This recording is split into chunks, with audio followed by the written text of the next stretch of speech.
ছোট্ট আরেকটা ঘটনা, রাসূল করিম সাল্লাল্লাহু আলাইহি ওয়াসাল্লামের খানদানের একজন মহিলা ছিলেন। অনেক দিন পরের ঘটনা ছিল। এই মহিলার কোনো পুরুষ লোক ছিল না, সবাই আল্লাহর রাস্তাতে শহীদ হয়ে গিয়েছিলেন।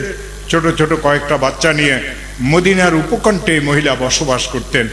রসুলের যারা ওলাদ, তাদের জন্য সদকা খাওয়া জায়েজ ছিল না, জায়েজ নাই, ফিতরা খাওয়া জায়েজ নাই, মান্নত খাওয়া জায়েজ নাই, ইত্যাদি ইত্যাদি লম্বা মাসলা। এটা এই মহিলার খুব কষ্ট হচ্ছিল মদিনায়ে তৈয়বাতে। মহিলা মনে মনে চিন্তা করলেন, মুসলমানদের কোনো ধনী দেশে চলে যাবেন, সেখানে গিয়ে হয়তো কোনো ধনী মুসলমানের কাছে গিয়ে নিজেদের এই বিপদের কথা বলবেন, হইতে পারে মাসুম বাচ্চাদের ভরণ পোষণের ব্যবস্থা ওই লোকটা করে দিবে। তৎকালে মুসলমানদের দেশগুলির মধ্যে খোরাসান একটা ধনী মুসলমানের দেশ ছিল। ওই মহিলা অনেক কষ্ট করিয়া খোরাসান পর্যন্ত পৌঁছলেন। খোরাসানে একজন অনেক বড় মুসলমান ব্যবসায়ী ছিলেন, অনেক ভালো লোক ছিলেন। এই মহিলা অনেক কষ্ট করিয়ে তার পর্যন্ত পৌঁছলেন। পৌঁছে গিয়ে এই কথা বললেন, আমি তো মুহাম্মদ সাল্লাল্লাহু আলাইহি ওয়াসাল্লামের খানদানের লোক, আমার এই বাচ্চাদের জন্য অনেক কষ্ট হয়। তাদের পুরুষেরা সবাই আল্লাহর রাস্তাতে শহীদ হয়ে গিয়েছেন, এই বাচ্চাদের কেউ নাই। আল্লাহ তো তোমাকে অনেক দিয়েছে, তুমি যদি এই বাচ্চাদের বড় হওয়া পর্যন্ত ভরণ পোষণের ব্যবস্থা করে দাও, তাদের অনেক উপকার হবে, আমাদের অনেক উপকার হবে। এই মুসলমান বড় ব্যবসায়ী লোকটা কি মনে করিয়ে মুখ দিয়ে ফসকি একটা কথা বাইরে হয়ে গেল, আরে সারাদিন তো লোকজন আমাদের কাছে আসে, আসি বলে আমি অমুকের আত্মীয়, আমি অমুকের আত্মীয়, আমি অমুকের আত্মীয়, তুমি যে রসুলের আত্মীয় তার প্রমাণ দাও। বিভয়ে অপরিচিত শহরে এই মহিলা প্রমাণ দিবে কিভাবে? মাথা নিচু করে তিনি বাইরে হয়ে গেলেন। তিনি মনে মনে চিন্তা করলেন, যেই লোকটা আমাকে বিশ্বাস করল না, যেই লোকটা আমার কাছে মুহাম্মদ রাসূলুল্লাহ সাল্লাল্লাহু আলাইহি ওয়াসাল্লামের খানদানের লোক হওয়ার পরিচয় চাইল, আমি তাকে কিভাবে পরিচয় দেব? এখান থেকে লোক মহিলাটা মাথা নিচু করে বাহির হয়ে গেল। সেই শহরে একজন মজুসি ছিল। আমি মজুসির অনুবাদ অর্থ এখন বলবো না, একটু পরেই বলবো। ওই মজুসি লোকটাও মানুষদেরকে অনেক সাহায্য করত। কষ্ট করিয়ে মজুসি পর্যন্ত পৌঁছলো, গিয়ে এক কথা বলল, আমি তো মুহাম্মদ সাল্লাল্লাহু আলাইহি ওয়াসাল্লামের খানদানের লোক, এই বাচ্চাদের জন্য আমার অনেক কষ্ট হয়, তুমি যে তাদের ভরণ পোষণের কিছু ব্যবস্থা করিয়ে দাও, আমাদের উপরে অনেক দয়া হবে। এই লোকটা ক্ষণিকের জন্য চিন্তা করলো, তার মাথার ভিতরে এই কথা আসলো, এই মহিলা যে কেউ হোক না কেন, সে তো বহুত বড় একজন মানুষের পরিচয় নিয়ে আমার কাছে এসেছে। বললেন, আমার অনেকগুলি খালি ঘর আছে, এই ঘর আপনার পছন্দ হয় সেই ঘরে গিয়ে আপনি থাকেন, 3 বেলা হালাল খাবার আপনি এবং বাচ্চাদের জন্য আমার পক্ষ থেকে আপনার কাছে পৌঁছবে, নির্বিঘ্নে আপনি সেখানে বসবাস করেন, যতদিন ইচ্ছা ততদিন থাকেন। সেই দিনের মাগরিবের নামাজ হয়ে গেল, সেই দিনের ইশারের নামাজও হয়ে গেল। খেয়ে দিয়ে শহরের লোকেরা ঘুমাই গেল, ওই মুসলমান ব্যবসায়ীটাও ঘুমাই গেল। ঘুম আসছে, চোখের সামনে ভাসতেছে, স্বপ্নে দেখে বিরাট একটা নুরানি বালাখানা তার চোখের সামনে ঝলমল করতেছে। আর ওই নুরানি বালাখানার সামনে একজন মহামানব, মহাপুরুষ, অনেক নেককার চেহারা, নুরানি চেহারা, ওই বালাখানার সামনে দাঁড়ায় রয়েছে। আস্তে আস্তে ওই নুরানি চেহারার সামনে গিয়ে জিজ্ঞাসা করে, এই ঘরটা কার? ওই নুরানি চেহারালা বলেন, এই ঘর তো একজন মুমিনের ঘর, এই ঘর তো একজন মুমিন। এই ব্যবসায়ী বলে, আমিও তো একজন মুমিন, আমাকে এই ঘরটা দেখার একটা অনুমতি দেন। ওই নুরানি চেহারা বললেন, আজকে আসরের সময় আমার খানদানের একজন মহিলা তোর কাছে গিয়েছিল, তুই আমার খানদানের পরিচয় চেয়েছ, তুই যে মুমিন তার পরিচয় আগে আমাকে দে। মান ওয়াসালা ওয়াসালা বিল আদাবি ওয়া মান হারুমা হারুমা বিতারকিল আদাবি। চিৎকার মারিয়ে ঘুম থেকে উঠিয়ে গেল, চারিদিকে লোকজন দৌড়াই আসলো, অনেক লোকজন তার কর্মচারী ছিল। আরে মালিকের কি হয়ে গেল, এত জোরে চিৎকার দিল কেন? বলে, ওই মেহমান কোথায় গিয়েছে খবর নাও, আমি তো সেখানে যাইতে হবে, মেহমানকে আমার কাছে আনতে হবে, সোনাদানা বস্তা ভরিয়ে নাও। রওনা হয়ে গেল লোকজনকে নিয়ে।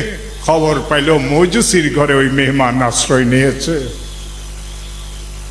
সেখানে গিয়ে ওই মৌজুসির ঘরের সামনে গিয়ে দরজায় আওয়াজ দিল। একজন লোক ঘর থেকে বাইরে আসলো, তাকে বলে, মেহমান কি তোমার কাছে? সে বলে, হ্যাঁ, মেহমান আমার কাছে। এই মুসলমান ব্যবসায়ী বলে, যা চাও তা নাও, যে পরিমাণ চাও সে পরিমাণ নাও, আমি তো মেহমানকে নিতে এসেছি, মেহমান আমাকে দিয়ে দাও। ওই মৌজুসি লোকটা বলে, তুমি মেহমান নিতে এসেছো? একটু আগে যেই দরবার থেকে তোমাকে ধাক্কা দেওয়া হয়েছিল সেই দরবারওয়ালা আমার ঘরে তাশরীফ এনেছিলেন। জনাবে মুহাম্মদুর রাসূলুল্লাহ সাল্লাল্লাহু আলাইহি ওয়াসাল্লাম আমার ঘরে তাশরীফ এনেছিলেন। আমি তার হাতে হাত রাখে মুসাফা করেছিলাম। তুই আমার কাছে আ, আমার হাত থেকে রসুলের হাতে সুগ্রাণ তুই গ্রহণ কর। আমার পুরো ঘর আলোকিত ছিল, আমার পুরো ঘর সুগন্ধিত ছিল। রসুল করিম সাল্লাল্লাহু আলাইহি ওয়াসাল্লাম আমার সামনে ইসলাম ধর্ম পেশ করলেন। আমি মুসলমান ছিলাম না, আমি অগ্নি পূজক মজুসি ছিলাম। আল্লাহর রসুল আমার সামনে ইসলাম পেশ করলেন। ওয়াকাত কাবিরতুল ইসলাম বিয়াদিহি শরীফ, আমি রসুলের হাত ধরে মুসলমান হয়েছি। আমি মেহমান কোনোদিন তোকে দেব না। আল্লাহ রসুল ইরশাদ করেন, قال رسول الله صلى الله عليه وسلم من راني في المنام فقد راني فإن الشيطان لا يتمثل بي। আমার কোন নেককার উম্মত যদি আমাকে স্বপ্নে দেখে, সে নিশ্চিত আমি রাসূলকেই স্বপ্নে দেখেছে। শয়তান আমার চেহারা ধরিয়ে কাউকে ধোঁকা দিতে পারে না। মান রানি ফিল মানাম ফাকাদ রানি ফাইন্না শাইতানা লা ইয়াতামাসসালু বি। আমার প্রিয় ভাইয়েরা, এই মৌজুসি লোকটা বলে, আমি তো মুসলমান হয়ে গেছি, এ মেহমান কোনোদিন তোকে দেব না। ও আমার প্রিয় ভাইয়েরা, ভালো করিয়ে শুনেন, আলেম ওলামারাও শুনেন, জবানে তালা লাগা না আখেরি জামানা, গীবতের রাস্তা অনেক সম্প্রসারিত। ও আমার প্রিয় ভাইরা, একে অন্যের সাথে বিরোধ করিবেন না। যা কিছু বিরোধ হচ্ছে, এই সব বিরোধ নফসের জন্য হচ্ছে। যা কিছু বিরোধ এই মুসলমানদের মধ্যে হচ্ছে, একে অন্যের সাথে বিভিন্ন ধরনের কথাবার্তা বলে, কেবল নিজের স্বার্থ উদ্ধারের জন্য কথা বলে। মোহাম্মদ রাসূলুল্লাহর পুরা জিন্দেগিতে তো গীবত নাই, কোন সাহাবীর জিন্দেগিতে গীবত নাই। আপনি কেন গীবত করেন? আপনি কিসের মাওলানা? আপনি কিসের মুফতি? আপনি তো ধোঁকাবাজ, ধোঁকাবাজ, ধোঁকাবাজ। মাওলানা জাফর সাহেব ছিলেন, ক্যামেরা বন্ধ করাইছেন, এ তো হারাম, গুনাহে কবিরা। আজ একজন মাওলানা সাহেব মক্কা শরীফ যান, এহরাম করতেছেন, এটাও ফেসবুকে দেখা যায়। আমাদের ওলামায়ে হক্কানি রব্বানি দারুল দেওবন্দের এখনো ফাতাওয়া, দারুল দেওবন্দের এখনো ফাতাওয়া, ছবি উঠানো হারাম, ছবি উঠানো হারাম, ছবি উঠানো হারাম। সে যত বড় বক্তা হোক, সে যদি ছবি উঠায় তাইলে সেই উম্মতের কোনদিন খায়ের কা হইতে পারে না। আপনি বুঝেন না বুঝেন এটা আপনার ব্যাপার। আপনি না বুঝলে আমি কি বলবো? আমি আপনাকে কিভাবে বুঝাবো? আমাদের খুব কাছে সিলেট, সিলেটের এক বহুত বড় শতবর্ষের একটা মাহফিল ছিল। তৎকালের পৃথিবীর সবচেয়ে বড় আলিম যিনি ছিলেন, হযরত মাওলানা সঈদ আহমদ পালানপুরি রহমতুল্লাহ আলাইহি, একদিনের জন্য এসেছিলেন বয়ান করবেন। শুনছেন সেখানে ভিডিও হচ্ছে, ছবি উঠানো হচ্ছে। বললেন, আমার ব্যাগ গুছাই নাও, আমি ঢাকা চলিয়ে যাব। ওই মাদ্রাসার এক গ্লাস পানি তিনি পান করলেন না, ওদের হাদিয়ার টাকা তিনি নিলেন না, ওদের গাড়ি ভাড়ার বিমানের টিকিটের টাকা তিনি নিলেন না। তিনি এই কথা বললেন। মুহতামিম সাহেব আসলেন, ঢাকার বড় বড় আলেমেরা সবাই ছিলেন, এই মোল্লা ওবায়দুল্লাহ ফারুক, এই মোল্লা নুর হোসেন কাসিমি, যারা আমাদের সাথে, ইনারা সবাই গিয়ে পা ধরেছেন, হযরত আপনি স্টেজ পর্যন্ত যান, মানুষেরা দেখবে আপনি স্টেজ পর্যন্ত গেছেন। অসুস্থ বলিয়ে কোনো রকমে কাটানো যাবে, না হয়তো মাদ্রাসার নাক কান কাটিয়ে যাবে। হযরত বললেন, তোমার নাক কান যদি কাটে আমার কি হবে?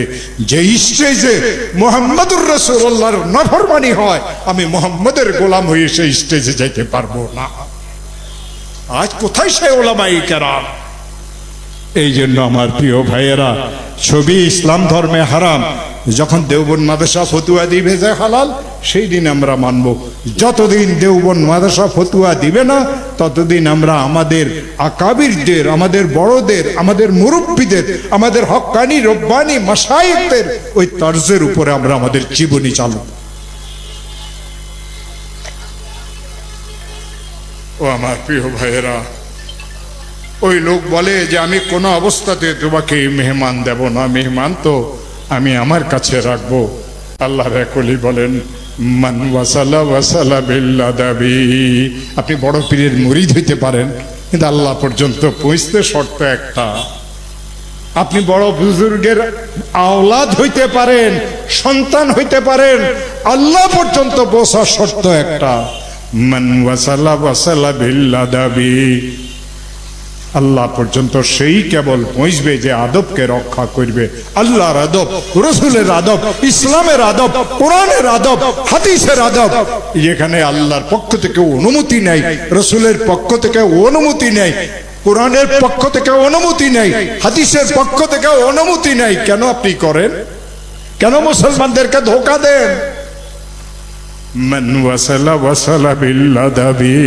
আল্লাহ পর্যন্ত পৌঁছার একটাই মাত্র রাস্তা, সেটা হলো আদবকে রক্ষা করা। আদবকে রক্ষা করা। শয়তান আদব রক্ষা করে নাই, শয়তান হয়েছে।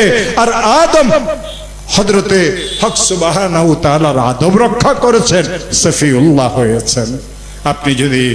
আপনি যদি আল্লাহর ওলি হইতে হয়, আপনাকে আদব হাতছাড়া করা যাবে না। আর মনে রাখবেন, ওয়ামান হারুমা হারুমা বিতারকিল আদাবি। আর সেই ব্যক্তি মাহরুম হবে, বঞ্চিত হবে, যে আদবকে হাতছাড়া করিয়ে ফেলে। আদব হারা সর্বহারা, আদব হারা সর্বহারা, আদব হারা সর্বহারা, আদব হারা সর্বহারা। আব্বা আম্মার আদব করবেন, উস্তাদদের আদব করবেন, পীর মাশায়েখদের আদব করবেন, বড়দের আদব করবেন, সকলের সাথে সুন্দর ব্যবহার করবেন, লেনদেন পরিষ্কার করবেন, সুদের লেনদেন করবেন না, ওজনে কম দিবেন না, মানুষের হককে মারিয়ে খাবেন না, জুলুম অত্যাচার করবেন না। এই সবগুলি ইহুদ আর নাসারাদের তরিকা, মুসলমানদের তরিকা এগুলি হইতে পারে। আল্লাহ আমাকে আমল করার তৌফিক দেখ, আল্লাহ আপনাদেরকে আমল করার তৌফিক দেখ। আল্লাহ আমাদের সবাইকে রহমতের চাদর দিয়ে ঢাকিয়ে রাখো। আল্লাহ আমাদের সবাইকে রাসূল করিম সাল্লাল্লাহু আলাইহি ওয়াসাল্লামের আদর্শ মতো চলার তৌফিক দান করো। সুবহানা রাব্বিকা রাব্বিল ইজ্জাতি আম্মা ইয়াসিফুন ওয়া সালামুন আলাল মুরসালিন ওয়াল হামদুলিল্লাহি রাব্বিল আলামিন।